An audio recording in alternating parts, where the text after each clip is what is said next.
ஸ்ரீ கொண்டத்து காளியம்மன் துணை. பெருமாநல்லூர்ல இருக்கிற கொண்டத்து காளியம்மன் கோயிலோட சிறப்பு, தலவரலாறு பற்றி தான் இந்த பதிவுல நம்ம பார்க்க போறோம். இந்த இடத்த பழனங்கள், அதாவது வயல்வெளி நிறைஞ்ச பழமையான பகுதியா இருந்ததுனால இந்த ஊர் அந்த காலத்துல பெரும் பழனம்னும் பெரும் பழனாபுரியனும்னு சொல்லுவாங்க. அது காலப்போக்குல பெருமாநல்லூர்னு பேர் வந்தது. இந்த ஊருக்கு கூத்தனூர்னு ஒரு பேரும் இருக்குங்க. சப்த கன்னிகள்ல ஒருத்தங்களாகவும் அவங்களுடைய 8 கையில ஆயுதங்களையும் கல்வியையும் ஏந்தி லக்ஷ்மி, காளி, சரஸ்வதினு 3 அம்பிகைகளோட அம்சமா அருள் பாலிக்கிறாங்க நம்ம பெருமாநல்லூர் காளியம்மன்.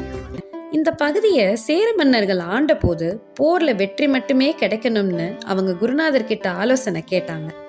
அதுக்கு அவங்க குருநாதர், போர்ல ஜெயிக்க படைபலம் மட்டும் போதாது, காளியோட அருள் பலமும் வேணும்.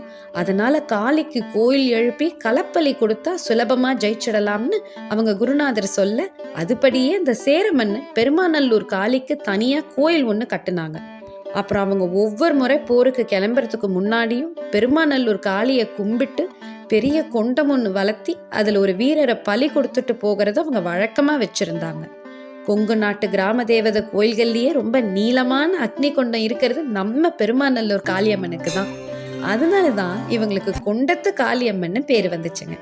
மன்னர் காலத்துக்கு அப்புறம் அங்க வாழற மக்கள் வருஷா வருஷம் பங்குனி மாசத்துல 7 நாள் திருவிழா நடத்தி கொண்டம் இறங்கி கொண்டத்து காளியம்மனை வழிபடுவாங்க.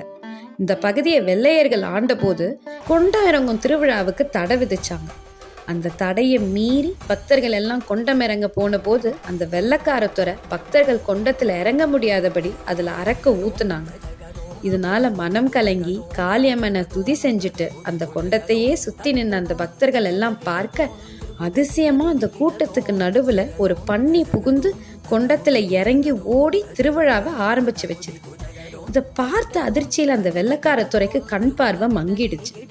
பன்னி வடிவுல வந்தது கொண்டத்து காளியம்மனேன்னு பக்தர்கள் எல்லாம் சொல்ல, அவரோட தப்ப உணர்ந்த வெள்ளக்காரத்துறை பக்தர்கள் கொண்டமிறங்க அனுமதிச்சு. அதுக்கப்புறம் அந்த துறைக்கு இழந்த பார்வை மறுபடியும் கிடைச்சது. கொண்டத்து காளியம்மனோட மகத்துவத்துக்கு இந்த அதிசய நிகழ்வே ஒரு சின்ன உதாரணம்.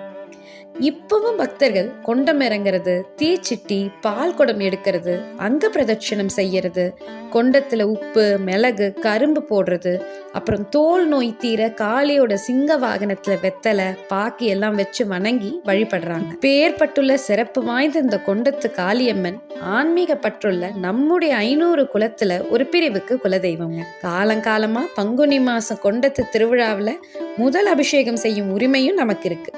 அது மட்டும் இல்லாம விழா காலங்கள்ல தண்ணீர் பந்தல், அன்னதானம் எல்லாம் நம்ம சமூகத்தார்கள் சிறப்பா செஞ்சுட்டு வராங்க. பராசக்தியின் அருட்சக்தி கோபுரங்கள் மூலமா தான் மூலஸ்தான திருவுருவத்திற்கு வருதுன்னு சொல்லுவாங்க. அப்பேற்பட்ட அந்த ராஜகோபுரத்துல இருக்கும் 4ஆம் நிலை திருப்பணிய நம்மவர்கள் சமூகத்திற்கு அம்பிகையே வரமா கொடுத்திருக்காங்க. ஆலய திருப்பணிக்கு நாம் தரப்போகும் நன்கொடைகள் எல்லாம் நம்முடைய வாழ்க்கையை எல்லா நலன்களையும் தந்து 7 தலைமுறைக்கும் புண்ணியத்தை சேர்க்கும். ஆக பெருமாநல்லூர் கொண்டத்து காளியம்மன் கோவில் திருப்பணிக்கு நம்மால முடிந்த அளவு நிதி தந்து அந்த அம்பிகையுடைய திருவருளுக்கு பாத்திரமாகும்படி அன்போடு கேட்டுக்கொள்கிறோம். நன்றி. நமச்சிவாயம்.